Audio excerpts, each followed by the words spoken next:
नमस्ते दोस्तों, मैं हूं शेख साहिद। आपका स्वागत है मेरे चैनल पर सीओ गुरु पर।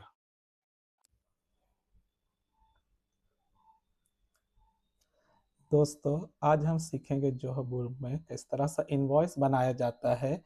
ताकि इनवॉइस बनाने के लिए सबसे पहले हमको जाना पड़ेगा क्विक क्रिएशन बटन में। हम यहाँ क्विक क्रिएशन बटन में आने के बाद सबसे पहले हम सेल्स मॉड्यूल में आएंगे। वहाँ आने के बाद इनवॉइस में आएंगे। इनवॉइस में आने से हमको यहाँ पे इनवॉइस बनाने का ऑप्शन अवेलेबल है। तो हम क्या करेंगे, एक नया इनवॉइस बनाएंगे। इनवॉइस बनाने के लिए सबसे पहले हमारे पास कस्टमर का नाम होना चाहिए। जैसा कि हमने पहले वीडियो में देखे हैं किस तरह से कस्टमर का नाम जो बुक में बनाया जाता है।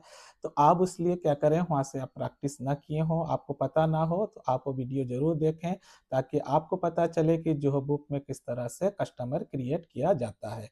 तो बगैर देर किए हमें कस्टमर हमारे पास जो क्रिएट ऑलरेडी है हम उसको क्लिक करेंगे। हमारे पास यहाँ कस्टमर इतने सारे हैं। हम एक क्या करेंगे, इंडस्ट्री वाइज यानी कंपनी वाइज यानी बिजनेस वाइज कस्टमर सिलेक्ट करेंगे।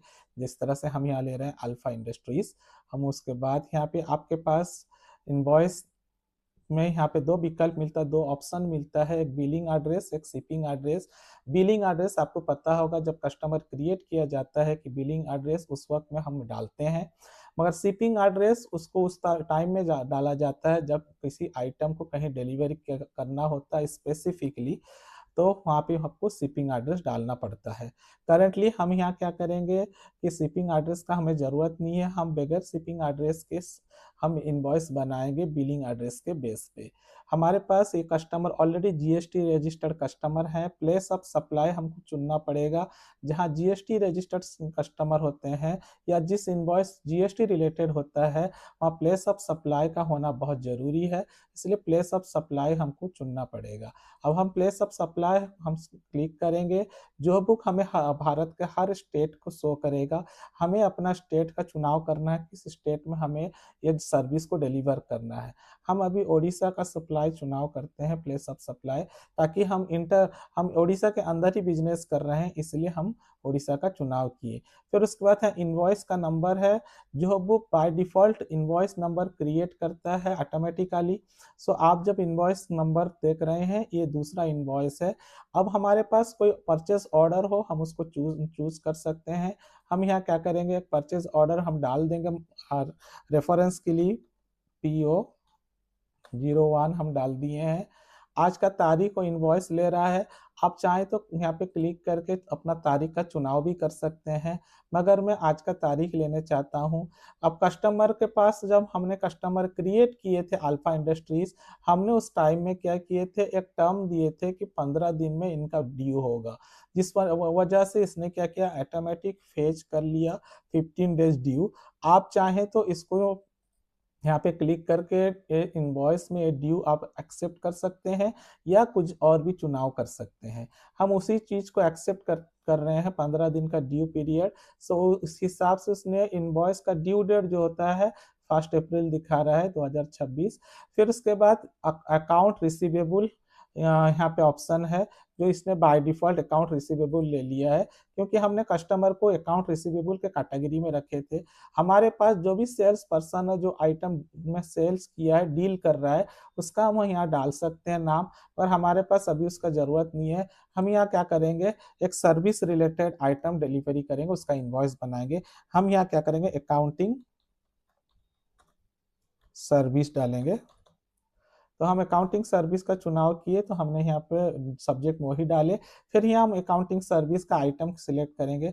हमने जब आइटम बनाए थे हम उस टाइम आइटम अकाउंटिंग सर्विस के ऊपर एक आइटम क्रिएट किए थे। आपको जो बुक में आइटम क्रिएट करना ना आता हो तो आप हमारा पिछला वीडियो देख सकते हैं किस तरह का आइटम क्रिएट किया जाता है जो बुक में। तो आप उस तरह से क्रिएट कर सकते हैं। तो हमने उसी आइटम को अकाउंटिंग सर्विस को यहाँ चुनाव कर लिए, सिलेक्ट किए। उस वजह से उसने क्या किया, हमारे आइटम में जो था रेट था और जीएसटी था वो सारा ऑटोमेटिकली फेच कर लिया है। आप देख सकते हैं हमारा आइटम एक सर्विस दिया जा रहा है 7,000 का है।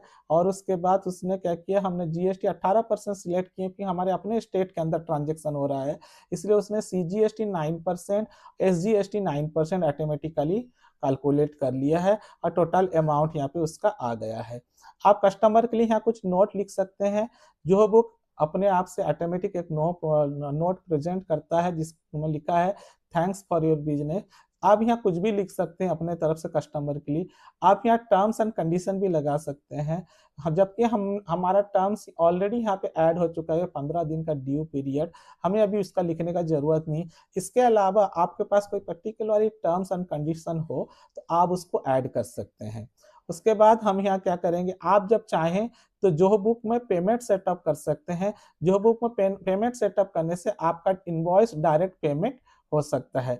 हमने अब हम उसके अगले वीडियो जब हमारा आने आएगा उसमें आप देखेंगे जोहो बुक में पेमेंट सेटअप कैसे किया जाता है।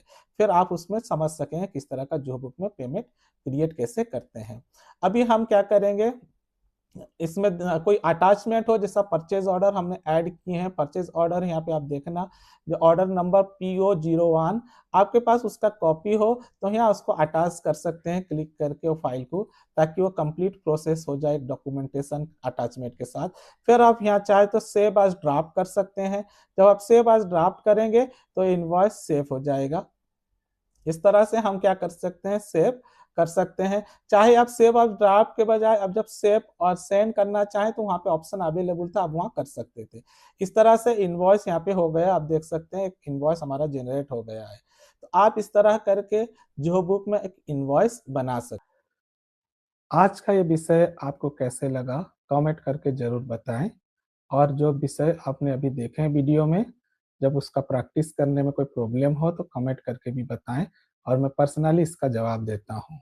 चलिए मिलते हैं फिर अगले एक वीडियो पर। तब तक के लिए बहुत बहुत शुक्रिया। धन्यवाद। जय हिंद।